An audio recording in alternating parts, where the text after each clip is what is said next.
और अब बात करेंगे ग्लोबल इन्वेस्टर समिट की, जहां पर मध्य प्रदेश के मुखिया डॉक्टर मोहन यादव सरकार ने प्रदेश के विकास की गति को तेज करने का काम किया है। प्रदेश में अलग अलग सेक्टर्स में निवेश को आकर्षित करने की सरकार ग्लोबल इन्वेस्टर समिट को लेकर हर मोर्चे पर तैयारी कर रही है। खुद मुख्यमंत्री ने विदेशों में जाकर निवेश को आकर्षित करने का काम किया है। समिट में आ रहे मेहमानों के लिए राजधानी भोपाल को सजाया और संवारा जा रहा है।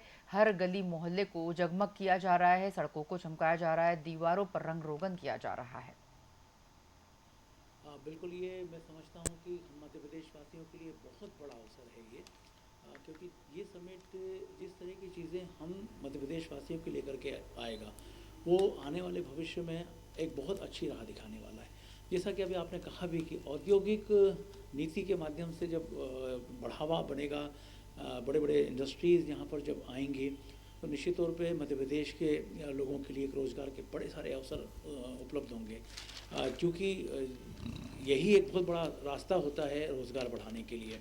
अन्यथा हमारे मध्य प्रदेश के वासी बाहर जाकर के जो दूसरी इंडस्ट्रीज़ हैं या जो इंडस्ट्रियल स्टेट्स हैं, वहाँ जाकर काम करने के लिए मजबूर होते हैं। तो वो अवसर अब उन्हें अपने घर में ही मिलेगा, तो पलायन रुकेगा, अच्छे लोगों का, कुशल लोगों का पलायन रुकेगा, रोज़गार मिलेगा और हमारा मध्य प्रदेश और आगे बढ़ेगा, जो कि बहुत महत्वपूर्ण कदम माना जा सकता है, और वो है भी। ये बिल्कुल सही है कि हम एक ज़माने में हम बीमारू राज्य के रूप में एक बहुत बड़ा लेबल हमारे सर पे लगा हुआ था। ऊर्जा की बात करें तो हमने वो दौर भी याद रखा है जब बिजली की कटौती का एक शेड्यूल हुआ करता था। हम उससे उबर करके अब इस स्थिति में आ गए कि न केवल अपने राज्य के लोगों को पूरी तरह से बिजली भी उनको दे पा रहे हैं, साथ ही साथ हम अन्य राज्यों को भी मदद कर पा रहे हैं, और उससे हमारे राजस्व में भी अर्जन वृद्धि हो रही है। तो ये बहुत अच्छा जिसको बोलते हैं कि स्थिति बन चुकी है। और यदि इस समिट से इस बात को जोड़ करके देखें तो ये आने वाले समय में और एक अच्छी पिक्चर सामने दिखाता है। हमारे प्रदेश के माननीय मुख्यमंत्री डॉक्टर मोहन यादव जी जिस तरह से केवल संस्कृति को ही लेकर के काम नहीं कर रहे हैं, बल्कि वो विकास की बात करते हैं, वो उद्योगों की बात करते हैं, वो इस तरह से एक आमूल-चूल परिवर्तन की बात करते हैं और आमूल-चूल विकास की बात करते हैं। तो उसके परिणाम निश्चित रूप से हमको देखने को मिलेंगे। केवल ऊर्जा ही नहीं, बल्कि अन्य तमाम क्षेत्र हैं जिनसे कि जुड़े के बड़े बड़े उद्योगपति इस समिट में आएंगे। और यदि वो यहाँ पर आकर के जिस तरह से जो एक योजना बनाई गई है उसको हम यदि फलीभूत कर पाते हैं, तो निश्चित तौर पे आने वाले समय में हमें बहुत अच्छा एक रास्ता नज़र आ रहा है। बड़े मध्य प्रदेश के लिए बड़े सौभाग्य की बात है जिस प्रकार की इन्वेस्टर मीट हो रही है, जिसमें देश विदेश के उद्योगपति यहाँ पर आएंगे और जिससे हमारे मध्य प्रदेश के युवाओं को रोजगार मिलेगा। एवं मैं समझता हूँ हम जिस प्रकार से यहाँ लोग आएंगे, व्यापार लगेंगे, उद्योग लगेंगे, उससे कहीं ना कहीं संपूर्ण मध्य प्रदेश में और विशेषकर राजधानी भोपाल में इसका विशेष हम सभी को लाभ मिलेगा। हम व्यापारियों को भी इस चीज़ का लाभ मिलेगा। जब लोग आएंगे यहाँ पर और व्यापार होंगे तो सभी तरफ की खुशहाली हो रहेगी इसमें, तो इसका स्वागत करते हैं हम इस चीज़ का। हम भोपाल वासियों के लिए एक बहुत बड़ा और प्राउड मोमेंट है। लगातार हम इसके लिए आभार व्यक्त करेंगे माननीय मध्य प्रदेश सरकार का, और लगातार डॉक्टर मोहन यादव सरकार ने जो इकोनॉमिक बूस्ट करने वाले रोड मैप पे काम किया है, 7 रीजनल इन्वेस्टर कॉन्क्लेव, उसके बाद भोपाल में एक ये बड़ा गौरव का क्षण हर भोपाल वासी के लिए कि कैसे ग्लोबल इन्वेस्टर समिट में मध्य प्रदेश, इंडिया के साथ साथ पूरे वर्ल्ड के इन्वेस्टर्स हमारे पास आ रहे हैं, और हम लोग बहुत आशान्वित हैं कि भोपाल की मेहमान नवाजी से वो बहुत खुश होकर जाएंगे। और आज इतना बड़ा एक मौका मिला है, तो भोपाल के नागरिक के नाते मैं ये आह्वान करूंगा कि हम लोग इसे एक उत्सव के रूप में मनाएं। हम लोग 24 और 25 माननीय प्रधानमंत्री जी कल कमलों द्वारा ये इनॉग्रेशन होगा इसका मानव संग्रहालय पे, और जैसा कि जानकारी आ रही है कि माननीय गृह मंत्री जी इसका समापन करेंगे 25 फेब को। तो 2 दिन का ये कार्यक्रम है। इसमें मुझे ऐसा लगता है 3 लाख, जैसा आप खबरों के माध्यम से आ रहा है, 3 लाख करोड़ रुपए का इन्वेस्टमेंट आ रहा है। लगभग 75 कंट्रीज से इन्वेस्टर्स आ रहे हैं। 10,000 से ऊपर रजिस्ट्रेशन हो चुके हैं। तो मुझे ऐसा लगता है सारे भोपालवासी इस इवेंट को, इस ग्लोबल इन्वेस्टर समिट को एक उत्सव के रूप में मनाएंगे, और सारे बाज़ारों में हमें ऐसा लगता है हम BCCI के नाते आह्वान करेंगे कि सारे मार्केट प्लेसेस, इसमें शॉपिंग प्लेसेस अपने अपने लेवल पर सजावट करें। और अतिथि देवो भव, क्योंकि भोपाल की विरासत एक बहुत बड़ी विरासत है, और एक बहुत ही हेरिटेज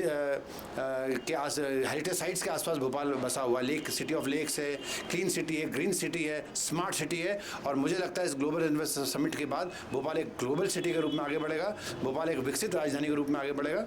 और राजधानी के नागरिकों के नाते मैं यही कहूँगा कि हम लोग बहुत उत्साहित हैं और पलक पावड़े बिछाकर अपने सभी अतिथियों का स्वागत करेंगे। ग्राम स्टे की जब हमने स्थापना की थी तो उसकी मूल अवधारणा है कि गांव विकसित हों। और जहाँ तक बात है ग्राम, पूरे मध्य प्रदेश के करीब 55,454 गांव हैं, तो इनको कैसे विकसित किया जाए, तो इसमें ग्लोबल इन्वेस्टर मीट जो हो रही है वो एक बड़ा भूमिका निभाती हुई दिखती है। ख़ास तौर से रिस्पॉन्सिबल टूरिज़्म में एक बहुत असीम संभावना है इन्वेस्टमेंट की। इसमें हमारे अंतर्राष्ट्रीय, राष्ट्रीय स्तर के बहुत सारी कंपनीज, बहुत सारे संस्थान रुचि ले रहे हैं। ये एक बड़ा हर्ष का विषय है और मैं सबका मध्य प्रदेश में स्वागत करता हूं। और ग्राम स्टे में हम मूल रूप से जो सोच पाते हैं कि करीब 150 से 300 गांव में अभी हम काम कर रहे हैं, तो हम इसको किस तरीके से अधिक गांव में पहुंच पाएं। मध्य प्रदेश पर्यटन पिछले बीते कुछ सालों में बहुत तेज़ी से प्रगति कर रहा है और मुझे लगता है कि इस ग्लोबल इन्वेस्टर मीट के बाद पर्यटन के क्षेत्र में बड़े स्तर पे भी आंकड़ा देना तो संभव नहीं है, पर बड़े स्तर पे हमारे इन्वेस्टमेंट आएंगे। और ख़ास तौर से हमारे जो आपने कहा 9 फॉरेस्ट रिजर्व बने हैं और हमारे जो मध्य प्रदेश के गांव हैं उसमें रोजगार में वृद्धि होगी, ऐसा हम उम्मीद करते हैं।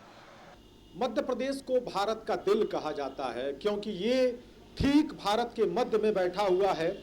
और इस लिहाज से अगर देखा जाए तो मध्य प्रदेश लगातार विकास की पथ पर दौड़ रहा है। कभी बीमारू राज्य होने का दर्जा मिला हुआ था, लेकिन इस श्रेणी से भी अब मध्य प्रदेश बाहर आ चुका है। और उस बाहर आने के लिए यहाँ के सरकारों ने काफ़ी काम किए हैं। मध्य प्रदेश में जिस तरीके से वन क्षेत्र बहुत फैला हुआ है, उसी तरफ देखा जाए तो यहाँ पर जो एक धरोहर के रूप में जो हेरिटेज हमारे पास में धरोहरें हैं, उनकी संख्या भी यहाँ पर काफ़ी है। और ऐसे में यहाँ पर पर्यटन बहुत तेज़ी से फैल रहा है, उसका श्रेय भी सरकारों को है। इस लिहाज से अगर देखा जाए तो यहाँ पर इन्वेस्टमेंट कम है और इसी बात को सरकार ने समझा है, सोचा है और अब ये फैसला किया है कि यहाँ पर किस तरीके से औद्योगिकरण को बढ़ाया जाए कि यहाँ के विकास को और तेज गति दी जा सके।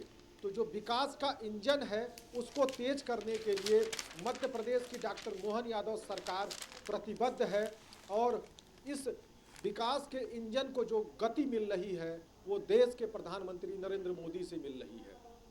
जिस तरीके से नरेंद्र मोदी ने देश के विकास की गति को कभी थमने नहीं दिया, चाहे वो कोरोना काल का दौर हो, इस दौर में जहां विश्व में आर्थिक मंदी छा गई थी, लेकिन भारत इस आर्थिक मंदी के चपेट में नहीं आया। अब मध्य प्रदेश ने भी उनके इस कुशल नेतृत्व में काम करना शुरू किया है और मध्य प्रदेश में 6 ऐसे सेक्टर को चिन्हित किया है जहां पर अब तेज़ी से इन्वेस्टमेंट की राह तेज हो गई है।